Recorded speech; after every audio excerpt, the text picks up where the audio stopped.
जिल्हा परिषद अध्यक्षाच्या गावाला पाणी नाही नळाला।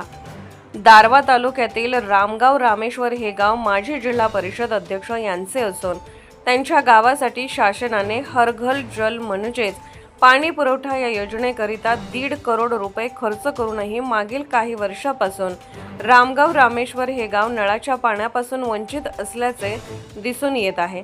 या ठिकाणी पूर्वीची एक नळ पाणी योजना आणि नंतर दुसरी नळ योजना या ठिकाणी मंजूर करण्यात आली असून मागील 2 वर्ष आधी या योजनेअंतर्गत 1.5 कोटी रुपयांचा खर्च पाणी पुरवठा योजनेवर करण्यात आला असून गावाला पाणी पुरवठा करणारी पाईपलाईनच अर्धवट स्थितीत असल्याचे दिसून येत आहे।